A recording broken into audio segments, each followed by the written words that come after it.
Hello class 12th students, कैसे हैं आप सब। आई होप आप सब अच्छे होंगे। आपकी स्टडीज़ बहुत ही ज़बरदस्त चल रही होगी।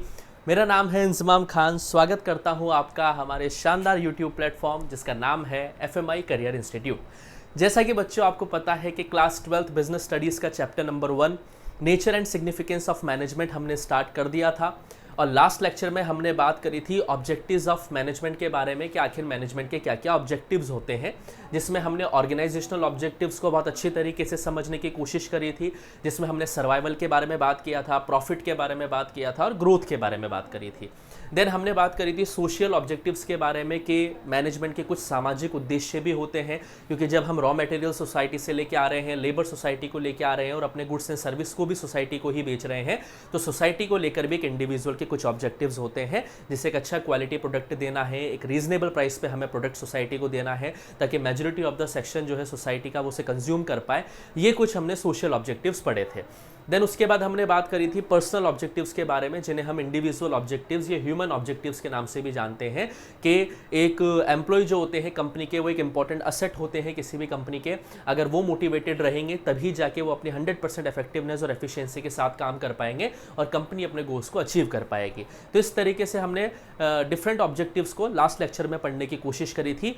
आज हम बात करने वाले हैं, जैसा कि आपको स्क्रीन पे दिख रहा है, कि आज हम टॉपिक पे बात करेंगे इंपॉर्टेंस ऑफ मैनेजमेंट के बारे में, कि आखिर मैनेजमेंट की इंपॉर्टेंस क्या है एक बिजनेस को सक्सेसफुल बनाने में।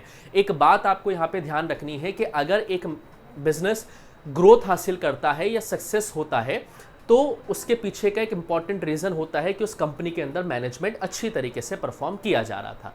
और अगर कोई कंपनी डाउनफॉल पे आती है या कंपनी नीचे की तरफ उसका ग्राफ जाता है, तो इससे हम ये समझ सकते हैं कि उस पर्टिकुलर कंपनी का मैनेजमेंट सही से काम नहीं कर रहा है। तो मैनेजमेंट एक इंपॉर्टेंट फंक्शन है किसी भी कंपनी को सक्सेसफुल बनाने में और उसकी ग्रोथ को नीचे गिराने में। तो यहाँ हम इस टॉपिक के अंदर समझेंगे कि मैनेजमेंट किस तरीके से एक इंपॉर्टेंट रोल प्ले करता है किसी भी बिजनेस को ग्रोथ देने में और किसी भी बिजनेस को सक्सेसफुल बनाने में।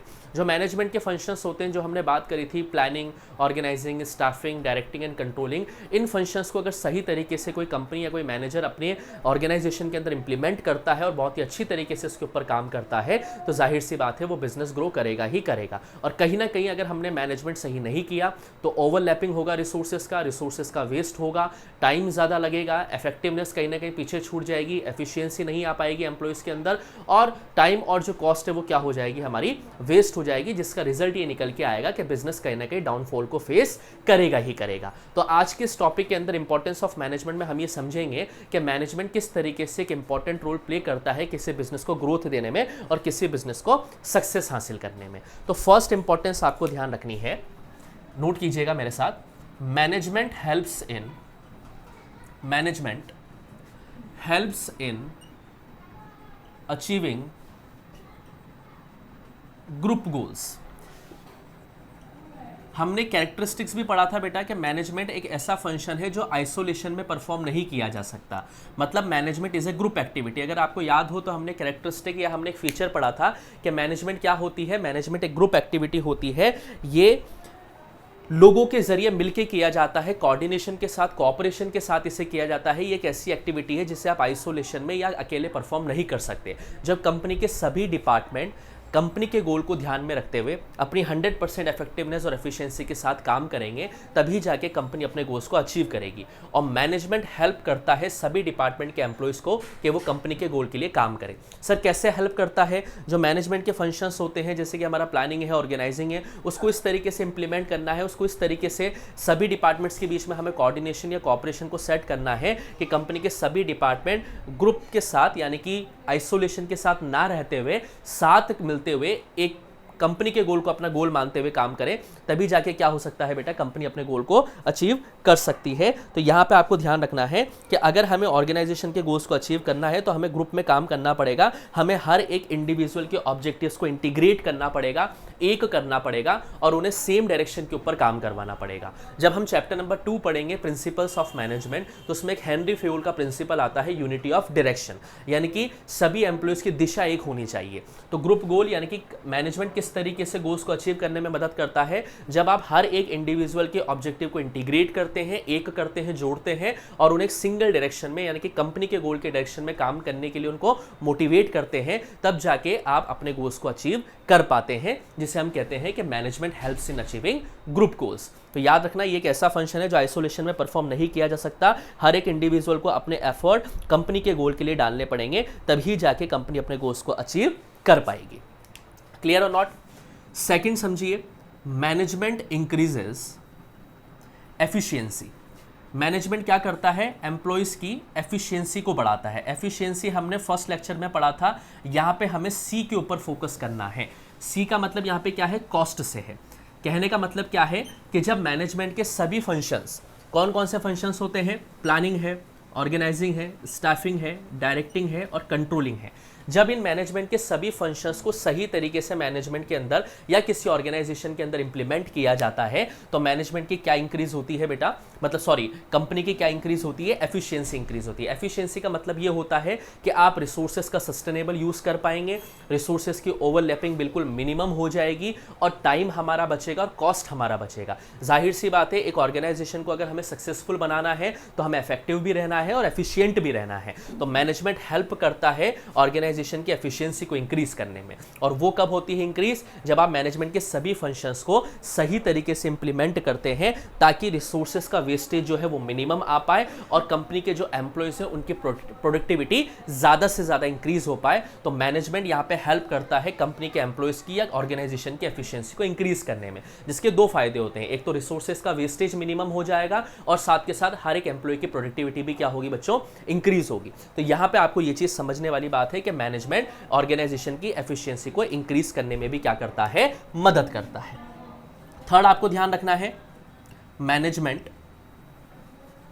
Creates a dynamic organization. Management एक डायनामिक ऑर्गेनाइजेशन को क्रिएट करने में भी मदद करता है। इसका क्या मतलब है? जैसा कि हमने पढ़ा था कि जो बिजनेस का एनवायरनमेंट होता है बेटा, वो बहुत ही अनप्रिडिक्टेबल है। बिजनेस एनवायरनमेंट के अंदर क्या क्या चेंजेस आएंगे हम इसे प्रिडिक्ट नहीं कर सकते। कल कस्टमर को कुछ और पसंद था, आज कस्टमर का कुछ और टेस्ट हो चुका है। कस्टमर की नीड्स, कस्टमर के टेस्ट, कस्टमर की वांट या प्रेफरेंस जो है वो लगातार बदलती जा रही है। टेक्नोलॉजी लगातार इंप्रूव होती जा रही है।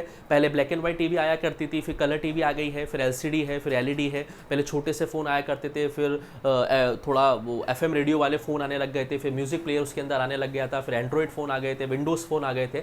तो लगातार टेक्नोलॉजी क्या होती जा रही है? इंक्रीज होती बढ़ती जा रही है। लगातार टेक्नोलॉजी के अंदर नए नए इनोवेशंस और इन्वेंशंस हो रहे हैं। तो इस तरीके के माहौल में अगर आपको काम करना है तो आपको डायनामिक रहते हुए काम करना पड़ेगा। ज़्यादातर देखा जाता है कि जो कंपनी के अंदर एम्प्लॉयज़ काम करने वाले होते हैं वो बदलावों से घबराते हैं। कोई भी जब भी कोई चेंजेस आता है, चाहे वो पॉलिटिकल वे में चेंजेस आया हो, चाहे वो इकोनॉमिकल कॉन्टेक्स्ट में चेंजेस आया हो, चाहे वो टेक्नोलॉजिकल कॉन्टेक्स्ट में कोई भी चेंजेस आया हो, हर बदलाव अपने साथ एक चैलेंज लेके आता है, लेकिन हर बदलाव अपने साथ एक अपॉर्चुनिटी भी लेके आता है कि आप उस अपॉर्चुनिटी को आइडेंटिफाई करके ज़्यादा से ज़्यादा प्रॉफिट बना पाएं। तो ये आपको समझना है कि जब जब बिजनेस एनवायरनमेंट के अंदर कोई भी चेंजेस आते हैं, कोई भी बदलाव आते हैं, तो एम्प्लॉयज़ जो होते हैं वो रेजिस्ट करते हैं इन चेंजेस को एक्सेप्ट करने में। मैनेजमेंट यहाँ पे मदद करता है उन सभी लोगों की कि वो कंपनी का माहौल कुछ इस तरीके से क्रिएट करे। एक अच्छे मैनेजर की निशानी होती है कि वो चेंजेस से घबराता नहीं है, वो चेंजेस से डरता नहीं है, बल्कि उनको एक्सेप्ट करता है, उनको अडेप्ट करता है और कंपनी का माहौल भी इसी तरीके से बनाता है ताकि एम्प्लॉयज़ भी उस चेंजेस को अडेप्ट कर पाए। तो यहाँ पे मैनेजमेंट, एक अच्छा मैनेजर हेल्प करता है कि वो ऑर्गेनाइजेशन को कैसा बनाए? डायनामिक बनाए। डायनामिक का मतलब अगर कोई भी चेंजेस आते हैं तो ठीक है, हम चेंजेस से घबराएंगे नहीं, इसे हम पॉजिटिव वे में लेंगे, उस चैलेंज को हम फेस करेंगे और उसमें से कोई ना कोई एक ऐसी अपॉर्चुनिटी निकालने की कोशिश करेंगे ताकि हम ज़्यादा से ज़्यादा एडवांटेज ले पाएँ और ज़्यादा से ज़्यादा प्रॉफिट निकाल के लेके आ पाएँ। तो याद रखना है, आपका ऑर्गेनाइजेशन को अगर आपको सर्वाइव करना है बिजनेस के अंदर, तो आपका बिजनेस डायनामिक होना चाहिए ताकि मैनेजर्स लगातार इन्वायरमेंट के अंदर होने वाले चेंजेस के ऊपर नज़र रखें और कोशिश करें कि कंपनी के अंदर एम्प्लॉयज़ को इस तरीके से मोटिवेट किया जाए कि वो चेंजेस से डरे नहीं, बल्कि उन चेंजेस को पॉजिटिव वे में लें और एक अच्छा आउटपुट निकाल के दे के आए। याद रह जाएगी बेटा ये बात। तो ये तीन इंपॉर्टेंस आपको ध्यान रखना है। मैनेजमेंट हेल्प करता है ग्रुप गोल्स को अचीव करने में, मैनेजमेंट ऑर्गेनाइजेशन की एफिशिएंसी को इंक्रीज करता है और मैनेजमेंट एक डायनेमिक ऑर्गेनाइजेशन क्रिएट करने में भी हेल्प करता है। यहां तक अगर कोई डाउट हो आपको तो कमेंट सेक्शन में आप अपने सवालों को पूछ सकते हैं। एक और समझिए, management helps in achieving personal objectives.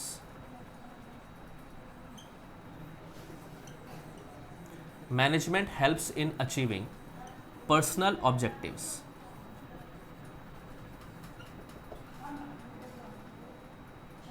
Management helps in personal objectives.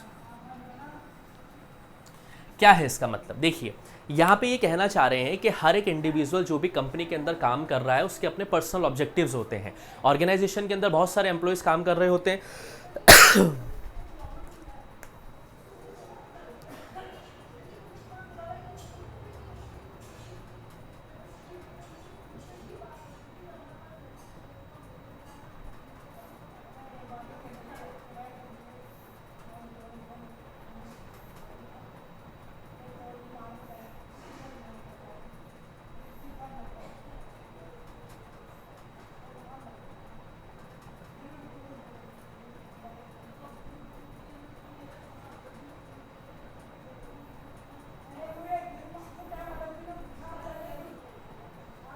हाँ, पर्सनल ऑब्जेक्टिव्स पे ध्यान दीजिए।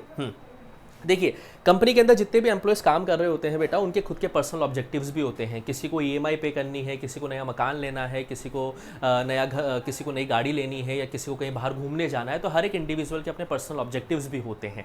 उन पर्सनल ऑब्जेक्टिव्स को मैनेजमेंट अचीव करने में कैसे हेल्प करता है, आप इसको समझिए। देखिए, अगर हर एक इंडिविजुअल अपने पर्सनल ऑब्जेक्टिव्स के लिए काम करेगा तो कहीं ना कहीं कंपनी के जो गोल होते हैं वो साइडलाइन हो जाते हैं। यहाँ पे मैनेजमेंट किस तरीके से हेल्प करता है हर एक इंडिविजुअल को अपने ऑब्जेक्टिव्स को फुलफिल करने में? यहाँ पे मैनेजर मोटिवेट करता है एम्प्लॉयज़ को कि वो कंपनी के गोल को अपना गोल मान के काम करें। इससे फ़ायदा क्या होगा sir?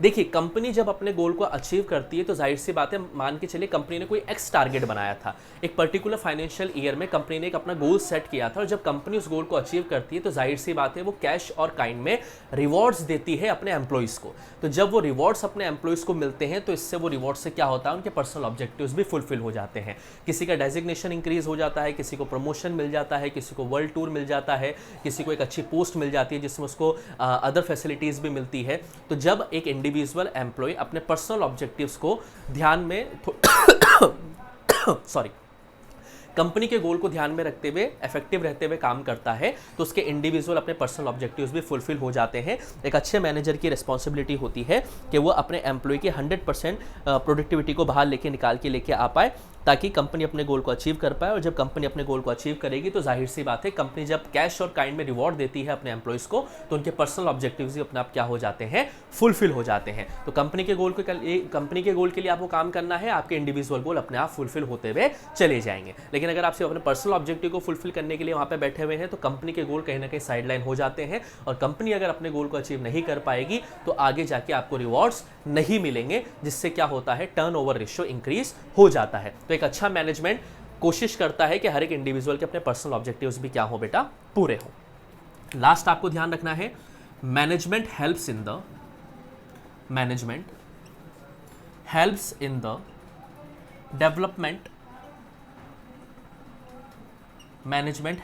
The development of society. एक अच्छा मैनेजमेंट जो होता है वो सोसाइटी के डेवलपमेंट के लिए भी काम करता है। क्यों करता है भाई? जाहिर सी बात है, हमने पढ़ा है सोशल ऑब्जेक्टिव्स के अंदर, जब रिसोर्सेस आप सारे सोसाइटी से ले रहे हो, रॉ मटेरियल आपको सोसाइटी से मिल रहे हैं, लेबर आपको सोसाइटी से मिल रहे हैं, तो बदले में आपको सोसाइटी के लिए भी कुछ ना कुछ करना होगा। तो एक अच्छा क्वालिटी का प्रोडक्ट देना, ये भी आपके सोसाइटी का डेवलपमेंट ही होता है। रीजनेबल प्राइस पे उस प्रोडक्ट को सेल करना है, ये भी आपके सोसाइटी का डेवलपमेंट ही होता है। अलग अलग एरियाज में एम्प्लॉयमेंट अपॉर्चुनिटीज़ निकाल के लेके आना, ये भी सोसाइटी का डेवलपमेंट ही होता है। जब आप नई टेक्नोलॉजी को अडेप्ट करके सोसाइटी के अंदर कुछ रिवॉल्यूशन लेके आते हैं जिससे लोगों का काम या लोगों की प्रॉब्लम सॉल्व होती है, वो भी सोसाइटी का डेवलपमेंट ही होता है। तो इससे अलग अलग तरीके से एक अच्छा मैनेजमेंट सोसाइटी को डेवलप करने का भी काम करता है। जाहिर सी बात है, जब आप लोगों को एम्प्लॉयमेंट अपॉर्चुनिटीज़ देते हैं तो वो सैलरी अर्न करते हैं, सैलरी अर्न करने के बाद वो टैक्स पे करते हैं, तो कहीं ना कहीं इकोनॉमी में भी ग्रोथ होता है। और सरकार उस पैसे को अपने जेब में नहीं रखती है, सरकार उस पैसे को ही सोसाइटी के डेवलपमेंट के लिए खर्च करती है। एक अच्छी क्वालिटी का प्रोडक्ट दे रहे हैं जो लोग कंज्यूम कर रहे हैं और लोग उससे हेल्दी फील कर रहे हैं, तो ये सब सोसाइटी का ही डेवलपमेंट होता है। कोई एक अच्छी टेक्नोलॉजी आप लेके आए हैं जिससे सोसाइटी में रिवॉल्यूशन आ गया, जिससे लोगों की एक बेसिक प्रॉब्लम सॉल्व होती है, तो ये सब चीज़ें हैं जिससे एक अच्छा मैनेजमेंट सोसाइटी के डेवलपमेंट को करने के लिए भी काम में लेता है। तो यहाँ पे आपको ये चीज़ समझनी होगी। So these are the 5 importance of management. I hope आपको ये पाँचों के पाँचों इंपॉर्टेंस समझ में आए होंगे। फिर भी अगर आपको कोई डाउट रहता है बेटा तो आप कॉमेंट सेक्शन में अपने सवालों को छोड़ सकते हैं। वीडियो अगर आपको पसंद आई है तो वीडियो को लाइक करें, दोस्तों के साथ शेयर करें, चैनल को सब्सक्राइब करना नहीं भूलना है, वीडियो को लाइक करते रहना, दोस्तों के साथ शेयर करते रहना। नेक्स्ट टॉपिक में हम बात करेंगे मैनेजमेंट के नेचर के बारे में, यानी कि नेक्स्ट क्लास में हम बात करेंगे मैनेजमेंट के नेचर के बारे में कि आखिर मैनेजमेंट का नेचर क्या होता है। तब तक के लिए आप लोग इस टॉपिक को पढ़िए। Feel free to ask your questions in comment section. जल्दी ही मिलेंगे हम नेक्स्ट वीडियो में, तब तक के लिए आप लोग पढ़ते रहें, मस्त रहें। Thank you.